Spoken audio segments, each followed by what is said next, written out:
Malam keenam. Pada malam keenam, Ratu Syahrazad melanjutkan ceritanya. Seandainya Raja membiarkan Rauyan Al-Hakim hidup, niscaya Allah akan memperpanjang usia dan kekuasaan sang Raja. Tetapi Raja menolak permohonannya dan bersikeras untuk membunuhnya. Maka Allah pun membunuhnya. Demikian pula denganmu, wahai jin Ifrit. Jika bersedia mengampuniku, maka aku pun pasti mengampunimu. Tetapi engkau menolak dan bersikeras untuk membunuhku. Karenanya aku akan membunuhmu dengan cara membiarkanmu berada di dalam kendi ini serta melemparkannya ke laut. Ujar si nelayan itu kepada jin Ifrit.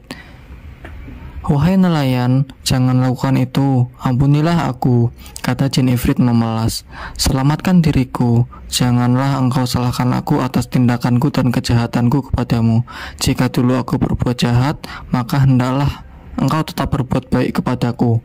Bukanlah pepatah mengatakan, wahai orang yang berbuat baik kepada orang yang telah berbuat jahat, cukuplah kejahatannya pada perbuatannya saja.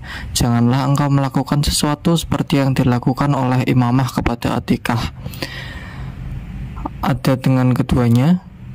Bagaimana kisahnya? Tanya si nelayan. Ini bukanlah waktu yang tepat untuk menceritakannya kepadamu, apalagi dalam keadaan aku terpenjara di tempat ini, jawab jin Ifrit. Tetapi aku akan menceritakannya kepadamu jika engkau membebaskanku. Aku harus melemparkanmu ke laut, kata si nelayan. Tidak mungkin aku membiarkanmu, sebab aku telah memohon kepadamu. Tetapi engkau menolak dan bersikeras untuk membunuhku tanpa adanya kesalahanku ataupun kejahatanku yang patut mendapatkan hukuman. Kesalahanku justru terletak pada tindakanku membebaskanmu dari penjara. Ketika engkau memperlakukanku seperti saat itu, aku segera menyadari bahwa pada dasarnya engkau telah memiliki sifat jahat sejak dilahirkan. Engkau selalu membalas kebaikan dengan kejahatan. Ketahuilah, aku melemparkanmu ke laut untuk memberitahukan kepada orang yang menemukanmu agar ia berhati-hati terhadapmu, sehingga ketika ia menemukanmu, maka ia juga akan melemparkanmu ke laut. Engkau akan menghuni lautan itu hingga akhir zaman, hingga engkau menyaksikan berbagai siksaan. Bebaskanlah aku bersumpah tidak akan berbuat jahat kepadamu. Bahkan aku akan memberimu sesuatu yang akan membuatmu kaya selamanya, kata jin Ifrit. Mendengar janji jin Ifrit, si nelayan meminta jin itu bersumpah bahwa jika ia dilepaskan maka ia tidak akan berbuat jahat kepadanya, tetapi akan mengabdi dan selalu bersikap baik kepadanya. Setelah si nelayan yakin dengan kata-kata jin Ifrit yang bersumpah dengan mahar Allah yang maha besar, ia membuka tutup kendi. Asap pun mulai membumbung. Ketika asap itu keluar seluruhnya dari kendi, ia berubah menjadi jin Ifrit yang buruk rupa. Jin itu menendang kendi dan melemparkannya ke laut. Melihat jin Ifrit bertindak demikian, nelayan sadar bahwa ia akan binasa. Ini bukanlah pertanda baik, batin si nelayan. Kemudian ia membesarkan dan memberanikan hatinya. Wahai jin Ifrit, Allah telah berfirman, penuhilah janji kalian. Sesungguhnya janji itu akan dipertanggungjawabkan. Engkau telah berjanji kepadaku dan bersumpah bahwa engkau tak akan menipuku. Maka jika engkau menipuku, Allah akan menipumu. Sesungguhnya Allah maha cepat dan dia tidak akan menunda-nunda tindakan. Wahai jin, aku akan mengatakan kepadamu seperti yang dikatakan Rauyan Al-Hakim kepada Raja Yunan. Biarkanlah aku hidup, Baginda, niscaya Allah akan memperpanjang usiamu, kata si nelayan. Mendengar ucapan nelayan, jin Ifrit tertawa. Ia berjalan di depan si nelayan. Hai nelayan, ikutilah aku, ajak jin Ifrit. Si nelayan pun berjalan di belakang jin Ifrit, sementara ia masih belum percaya akan kebebasannya, sampai keduanya tiba di luar kota. Keduanya mendaki bukit dan turun menuju hutan luas. Ternyata di tengah hutan itu ada danau. Jin Ifrit berhenti di danau itu dan menyuruh si nelayan merentangkan jala untuk menangkap ikan. Nelayan melihat ke danau. Ternyata di danau itu terdapat berbagai jenis ikan berwarna-warni, merah, putih, biru, dan kuning. Si nelayan merasa takjub dan sesaat kemudian ia melemparkan jala. Begitu si nelayan menarik jalanya, ia mendapatkan 4 ekor ikan dengan warna yang berbeda-beda. Menyaksikan hal ini, nelayan sangat gembira. Bawalah ikan-ikan itu kepada raja. berikan kepadanya, maka sungguh raja akan memberikanmu sesuatu yang bisa membuatmu kaya. Demi Allah, aku mohon maaf, karena saat ini aku tidak tahu cara untuk membuatmu kaya, sebab aku telah tinggal di dalam laut selama 800 tahun, dan belum pernah menyaksikan daratan, kecuali saat ini. Setiap hari engkau boleh menangkap ikan-ikan di danau ini, tetapi hanya sekali. Selamat tinggal, kata jin ifrit. Setelah berkata begitu, jin ifrit menggentak tanah dengan kedua kakinya. Tanah di depannya terbelah dan ia amblas tertelan bumi. Sementara si nelayan meneruskan perjalanannya ke kota dalam keadaan masih terheran-heran dengan kejadian yang dialaminya bersama jin ifrit. Setelah sampai di rumahnya, nelayan itu mengambil ikan hasil tangkapannya, membawa ikan itu masuk ke rumah dan diletakkannya di dalam wadah berisi air. Ikan itu memukul-mukul dengan keras dari dalam wadah. Si nelayan membawa wadah itu di atas kepalanya, berangkat menuju istana sebagaimana yang telah diperintahkan oleh jin ifrit. Sesampainya di hadapan raja, si nelayan mempersembahkan ikan-ikan itu. Sang raja merasa sangat takjub dengan ikan-ikan yang diberikan oleh si nelayan, sebab seumur hidupnya ia belum pernah melihat bentuk dan warna ikan seperti itu. Berikanlah ikan ini kepada juru masak, titah sang raja. Juru masak istana itu merupakan hadiah pemberian dari Raja Romawi 3 hari yang lalu. Ia belum mencoba untuk memasak. Lalu wazir memerintahkannya untuk memasak ikan pemberian si nelayan.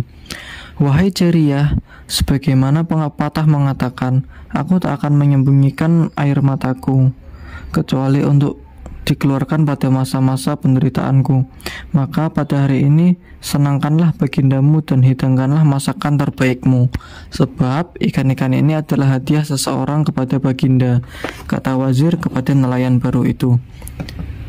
Kemudian sang wazir menghadap sang raja yang segera memerintahkannya untuk memberikan uang sejumlah 400 dinar kepada si nelayan. Wazir memberikannya dan nelayan menerimanya. Si nelayan memasukkan uang itu ke dalam kantong dan menuju rumah dalam keadaan sangat gembira. Sebelum tiba di rumahnya, ia membelikan keperluan rumah tangga dengan uang pemberian raja itu. Demikianlah kisah si nelayan.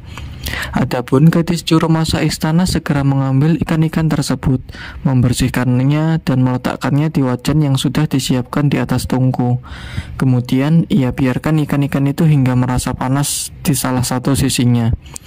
Beberapa saat kemudian, gadis juru masak itu hendak membalik ikan-ikan di wajan, tetapi ia sangat terkejut karena dinding dapur terbelah dan muncullah raut wajah indah, pipi yang halus, bentuk tubuh yang sempurna, dan sinar mata yang tajam.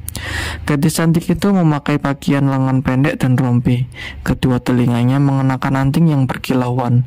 Ia ikut memasak, menusuk-nusukkan donat ke wajan. Wahai ikan-ikan semua, apakah kalian sudah menepati janjimu dulu? Tanya gadis cantik yang menerobos dinding dapur itu pada ikan-ikan di wajan. Menyaksikan keanehan tersebut, gadis juru masak jatuh pingsan. Sementara gadis cantik itu mengulangi kata-katanya hingga 3 kali.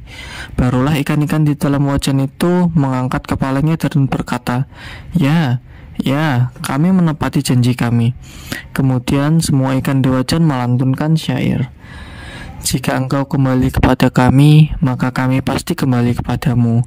Jika engkau menepati janjimu kepada kami, maka kami pasti menepati janji kepadamu. Jika engkau meninggalkan kami hingga jauh darimu, maka kami pun akan membuatmu terpisah jauh dari kami.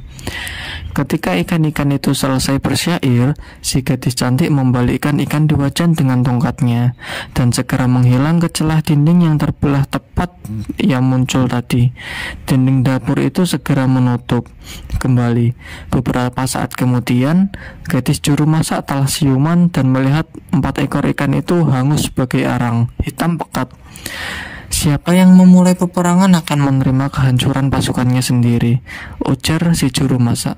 Sementara ia menyesali keteledorannya, tiba-tiba wazir berdiri di hadapannya. Berikanlah ikan-ikan itu kepada sang raja. perintah wazir.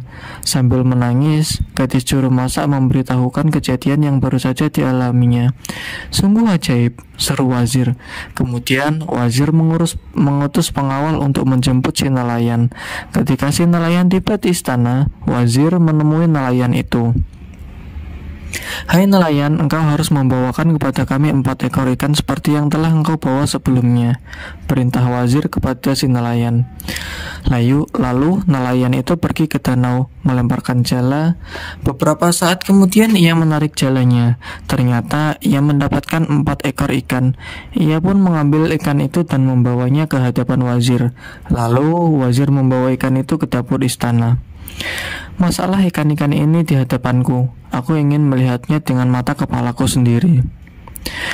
Gadis juru masak itu segera menuruti perintah wazir. Ia membersihkan ikan-ikan itu, kemudian meletakkannya di wajan dan menggorengnya. Tidak lama kemudian, tiba-tiba dinding dapur terbelah dan muncullah gadis cantik dengan tongkat di tangan. Gadis cantik itu menusuk-nusukkan tongkatnya ke wajan. Wahai ikan-ikan semua, apakah kalian sudah menepati janjimu dulu? Tanya gadis cantik itu kepada ikan-ikan yang digoreng di wajan. Ikan-ikan di dalam wajan itu mengangkat kepalanya dan berkata, Ya, kami menepati janji kami. Kemudian semua ikan itu melantunkan syair. Jika engkau kembali kepada kami, maka kami pasti kembali kepadamu. Jika engkau menepati janjimu kepada kami, maka kami pasti menepati janji kami kepadamu. Jika engkau meninggalkan kami hingga jauh darimu, maka kami pun akan membuatmu terpisah jauh dari kami. Pagi menjelang, Ratu Syahrazad menghentikan ceritanya. Dongeng yang benar-benar aneh dan indah, puji Dunyazad. Besok malam aku akan menceritakan dongeng yang lebih aneh dan lebih indah dari ini, ucap Ratu Syahrazad.